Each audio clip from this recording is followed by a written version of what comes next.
Hello tanks and tankettes, and welcome to Patreon Supporter Spotlight number 73. This is going to be a mixed video, so I've got a pair of tanks replays to start with, and then we're going to finish off with warships. But it's maybe going to peak a bit early in that the warships replay I've chosen is more for the rarity of the ship involved. It was still a decent game, but the preceding tanks game I think is probably the... Like, if I could have put that tanks game at the end, I would have, but I think that might have been... that might have elicited too many complaints, because I know not everybody likes the warships. Although conversely, I'm sure some people just like the warships and don't really bother with the tanks. Anyway, I'm already waffling, and we've only just started. That's excellent. So, this is Island Man, this is the T-30 and Paris, and this is the big gun doing what the big gun does, which is occasionally troll the ever-living heck out of you. There is a pretty good argument to be made for using the smaller 120mm gun. It has better handling and a much better reload. But sometimes you just want that sheer raw kick-in-the-face power that the 155mm gives you. Of course, it actually has to then hit where you want it to hit in order to deliver that kick to the face, but when it does, it's pretty darn good. It's not behaving itself quite so well to start with, however. And as you can see, Island Man's had to back off fairly far to try and... there we go, that must have been a top of the turret pen, to try and deny that object shots to his hull, because the hull armour on this, I mean, you know, it's a T-34, pretty much, which is not a million miles away from the T-29, so these are not particularly well armoured machines outside of the turret. Anyway, that one hit, however, has taken him already to 850 damage, but no, still not really having any joy apart from that. He's not getting the blessing of the RNG gods quite so much in this early part of the game, and he's already down to half of his hit points, so he's going to have to be a little bit cautious.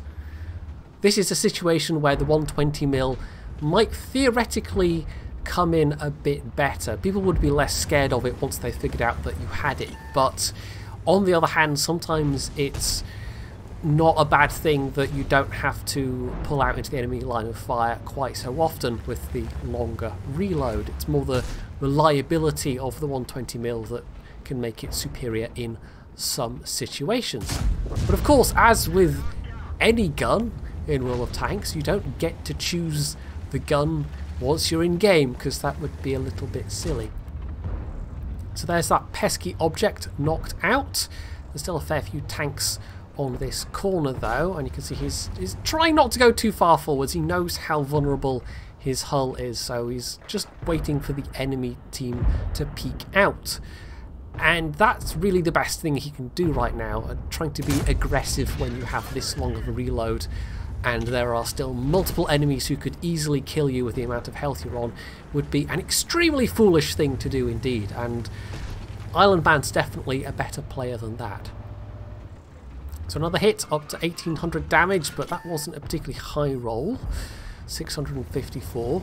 So the other downside of having a big gun is that some of your low rolls can be... I mean, you know, that's still a fair chunk of damage, but considering that the average is 750, it's that kind of headline figure that everybody tends to think of. I almost wish World of Tanks would display more prominently the minimum and maximum damage values rather than the average damage values, but I don't know, maybe they feel like that would make it too complicated for people to understand when they're just getting into the game. Although, it surely wouldn't take that much to then grasp exactly what those numbers meant. I don't know. Anyway. So he's come in, hoovered up some last bit of damage on these more damaged tanks, and there is still this Mousejan left alive, but he's actually going to not manage to get to do any damage to them, partly because there's other tanks in the way, and also he just plain flubs this shot here. He fires into the upper front plate when he should have just held his fire and could have pumped it into the lower front plate. Would have easily gotten at least one damaging hit, and as it is, everybody else is getting a piece of that big German steel pinata than him.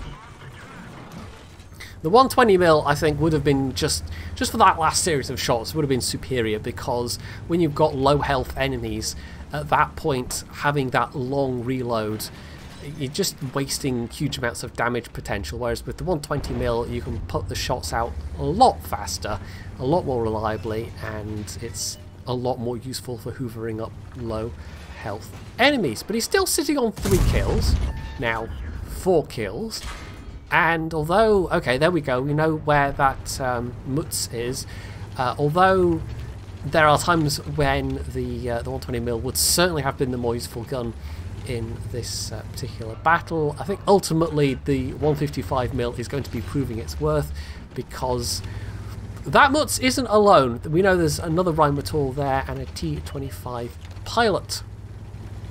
Now the pilot is easily low enough health to kill with the 120mm, but that Rheinmetall by contrast is not. And the Rheinmetall decides to take the risk and pays the price. Now that, of course, lets the pilot go forward, but the pilot's got the much less dangerous gun than that Borsig, and though they get perilously close to taking him out, fortunately his reload just beats that final third fatal shot from the pilot, and there's kill number, is that 5 or 6? I can't even quite tell on the display. 6, that's number 6, it's just slightly too fuzzy. And, you know, 5 and 6 are kind of similar digits. Anyway, so it's just that Mutz left.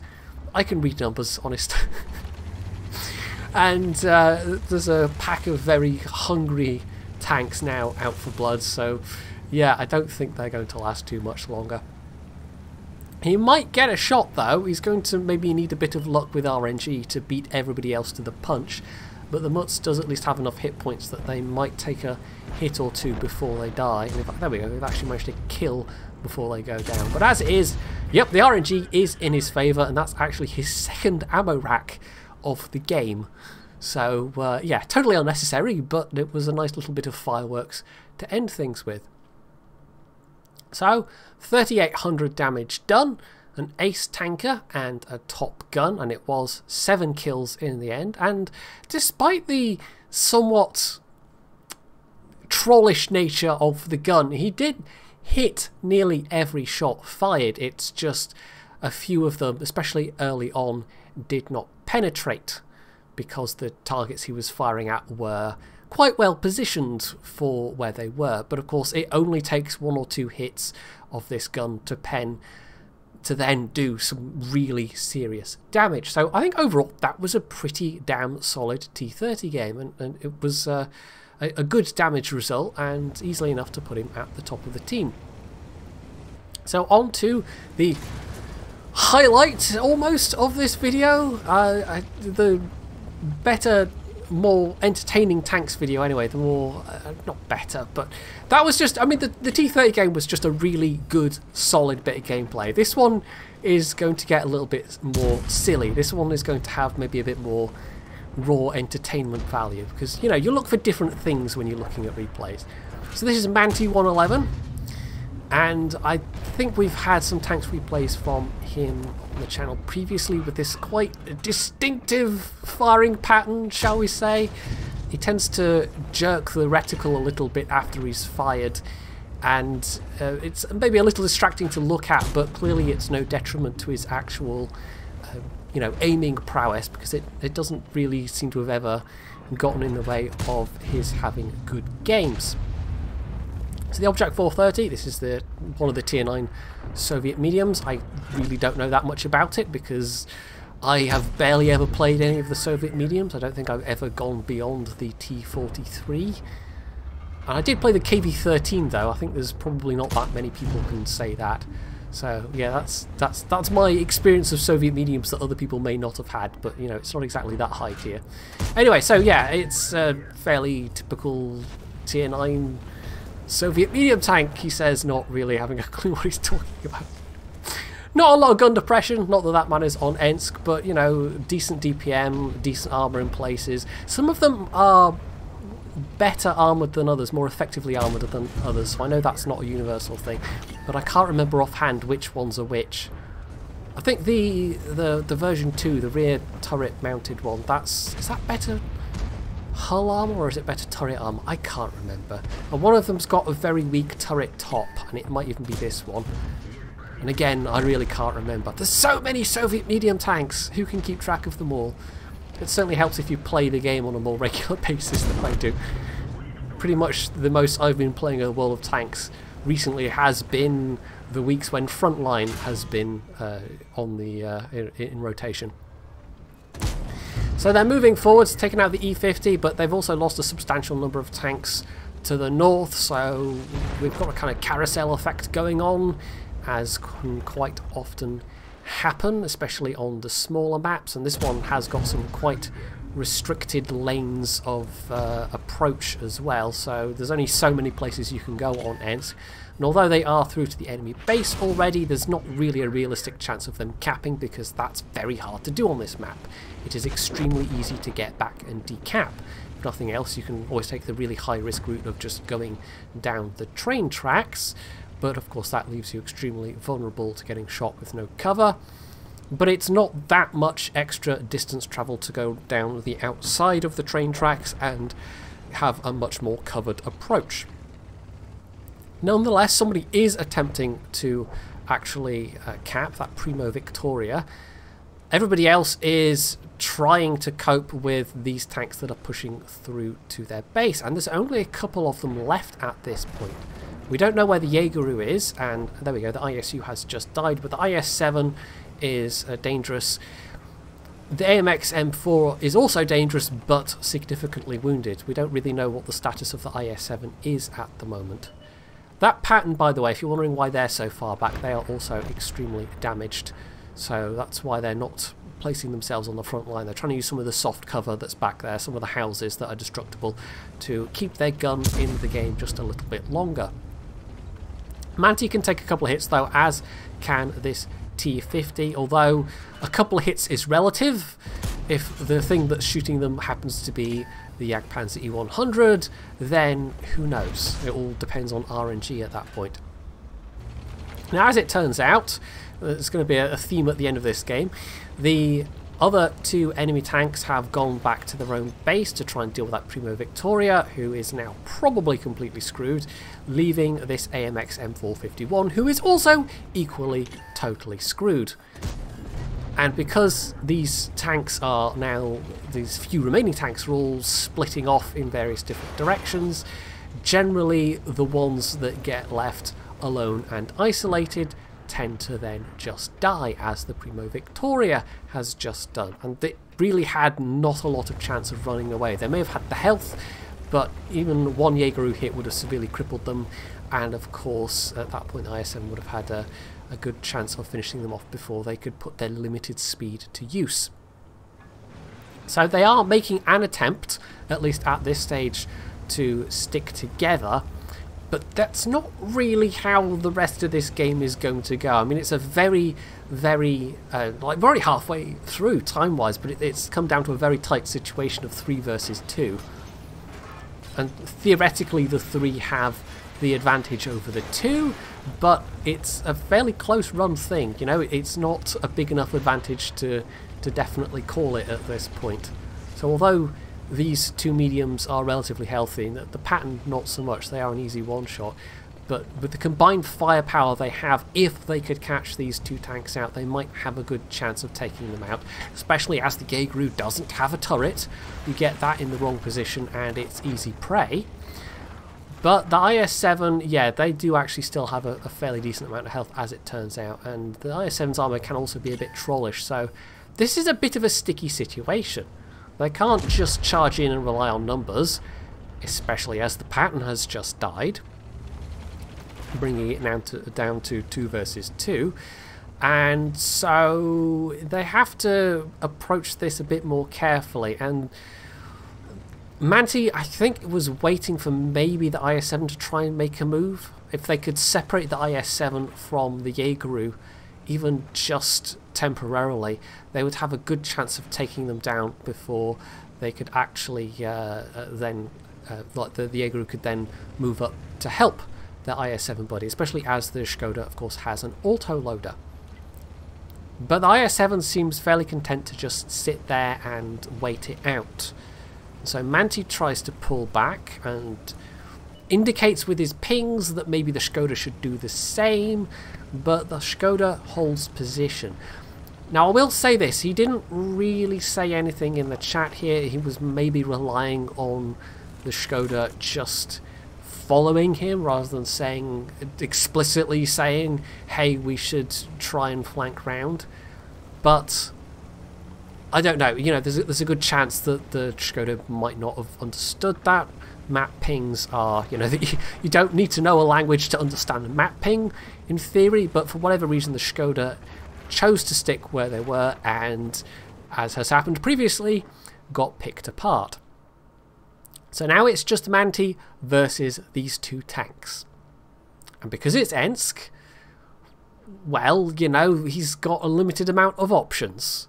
At this point, however, because there is only one of them left, one of his team, well, him, it's good grammar there, they might be feeling a bit more confident to try and push through to the enemy base. They might have figured that Manti's just run away to save his own hide and that they might get to cap. Although, as it turns out, the Jaeger is actually still lurking around their previously last spotted position.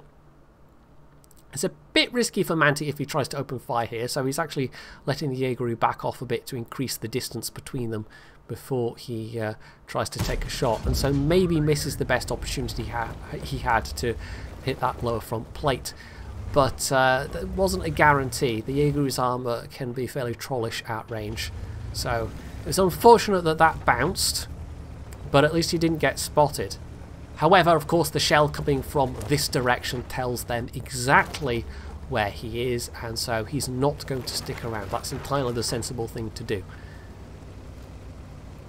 That was just the Jaeger, though. We don't know where the IS-7 is at this point. And there's a very real chance they have gone up towards their own cap.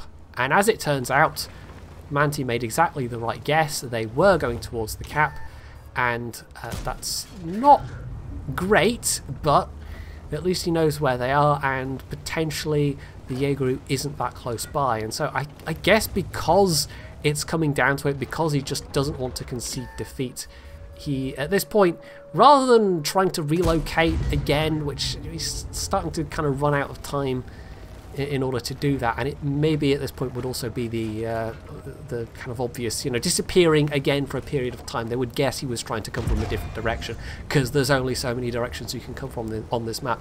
He just decides to go for it. But because he took a little bit of time to make that decision, yeah, there's the Jaeger. So the Jaeger is fired, we know that much, and Manti got a bounce on, I think, the front of his turret. He just goes for it, manages to circle around the IS-7. I think the Skoda must have landed a hit into the IS-7, because I'm sure they had a bit more health last time.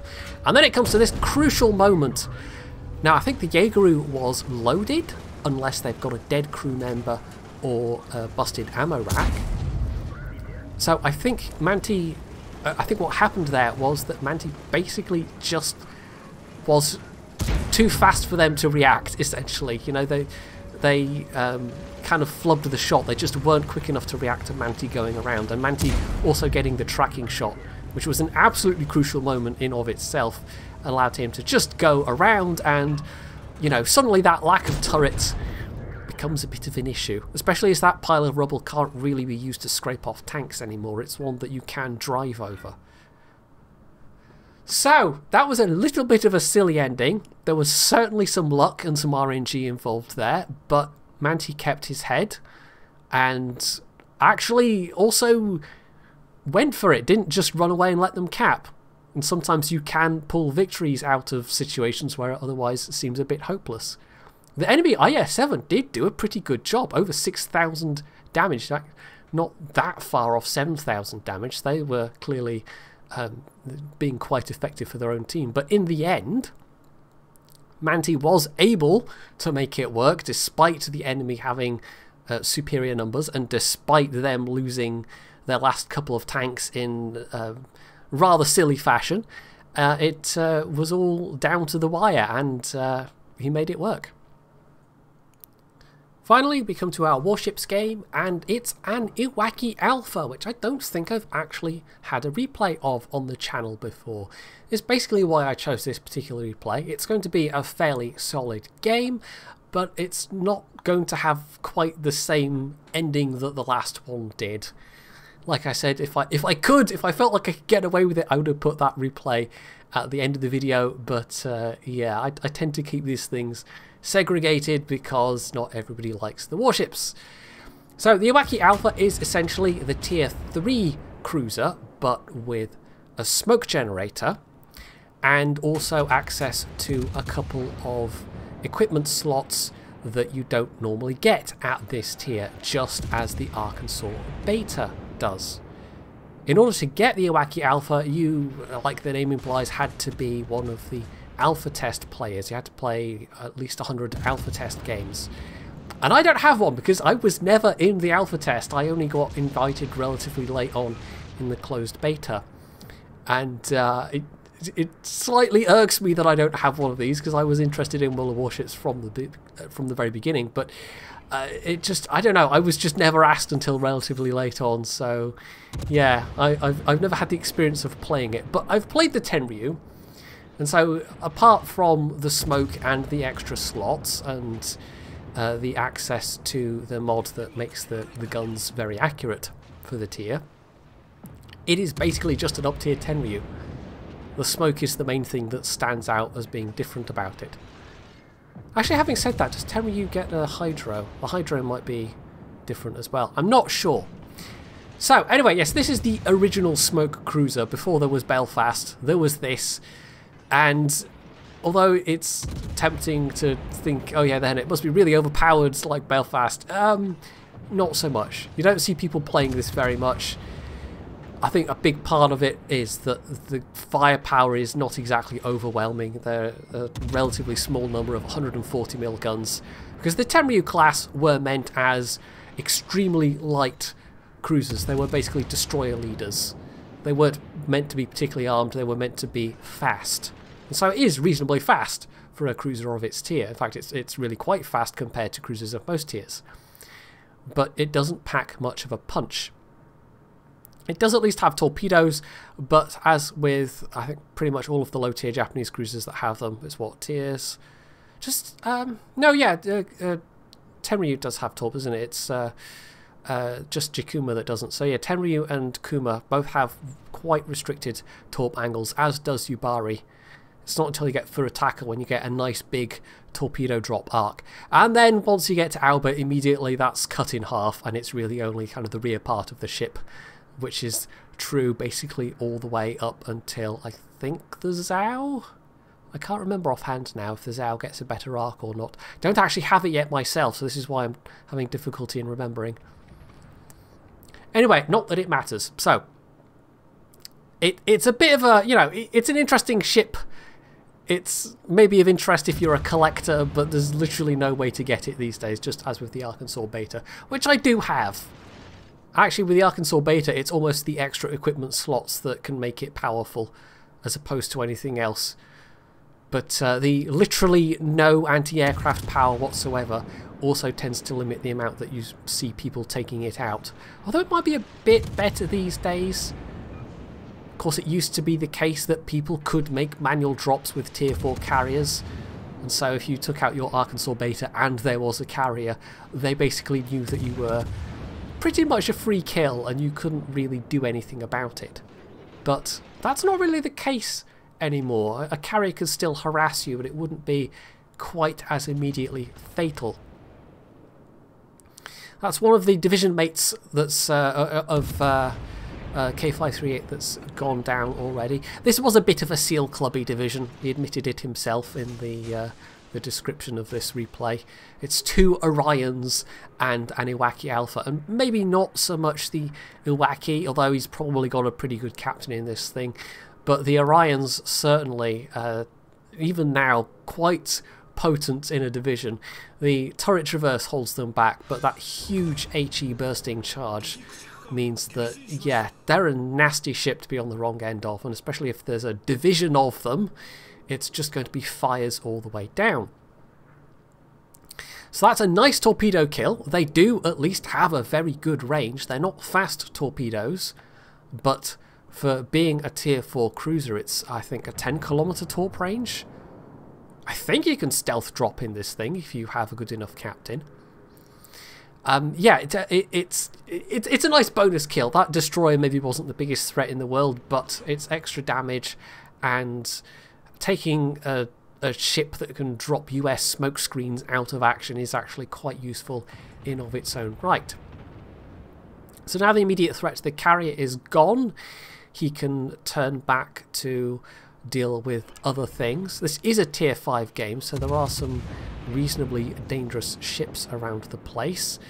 Yeah, that I don't know what the Isakaze was thinking. It was a good effort to try and ram the Cesare, use the last torpedo as it were, and they may have actually gotten a flooding on the Cesare out of it, but it wasn't anything like enough damage to kill them.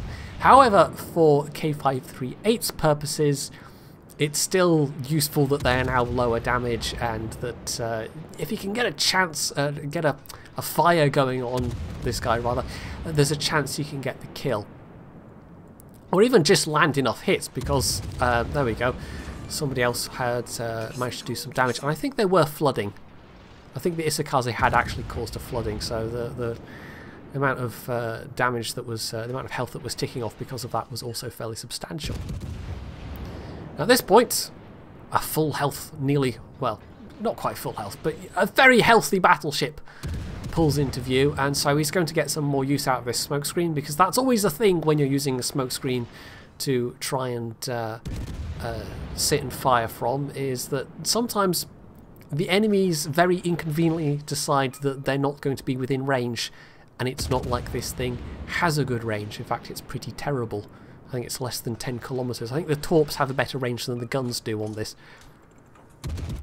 On the plus side, that doesn't mean that does at least mean that it's easy to get out of surface spotting range if you're firing on the surface. Why would you be firing it? I don't know. My brain is working so well today. What else would be? What other kind of firing would there be, brain? I don't know. But fortunately for him, I mean, even though he is in a squashy cruiser, he is largely being ignored. He's yet to lose a single hit point. So he's helped do some damage to the ships to the south. He's now sitting on a relatively modest 3,800, although he's getting a bit of ticking fire damage from that, what was that, a Koenig? Yes. So either they didn't have damage control party available, or they did the sensible thing and decided to just let a single fire burn.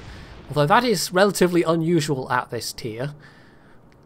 The less experienced battleship players tend to immediately, the moment the first flames start licking at the superstructure, jam the R key, even if there might be dangerous other things nearby, like Orions or ships with torpedoes or whatever.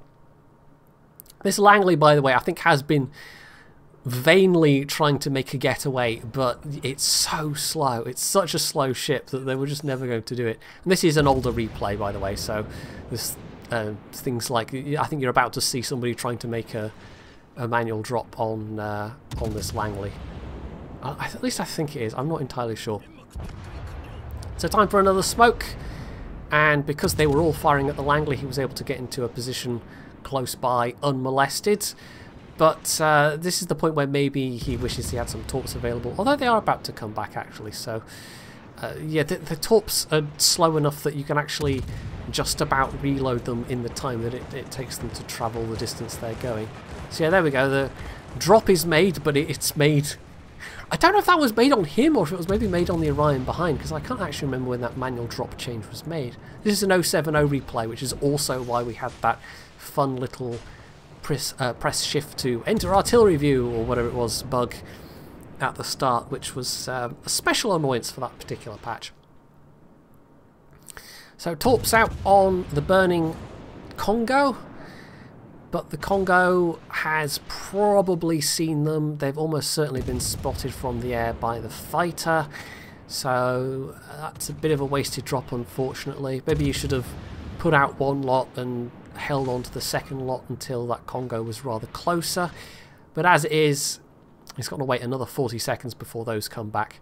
However, they're still just ignoring him. They're all firing at his division mate in the surviving Orion. They're ignoring the tasty low-hanging fruit of an extremely squashy cruiser. Maybe because, I don't know, maybe they're just trying to kill the dangerous fire-spitting ship. I mean, as a fire setter, the Orion is probably more dangerous than this thing. These 140mm guns are not especially dangerous, and I suppose his teammate is the more damaged ship at this point. But also, maybe these just aren't the most experienced players in the world, because they do seem to have spent most of the game going around the western side of the map and slowly crawling along towards the enemy base, which is perhaps not the best thing they could have done under the circumstances.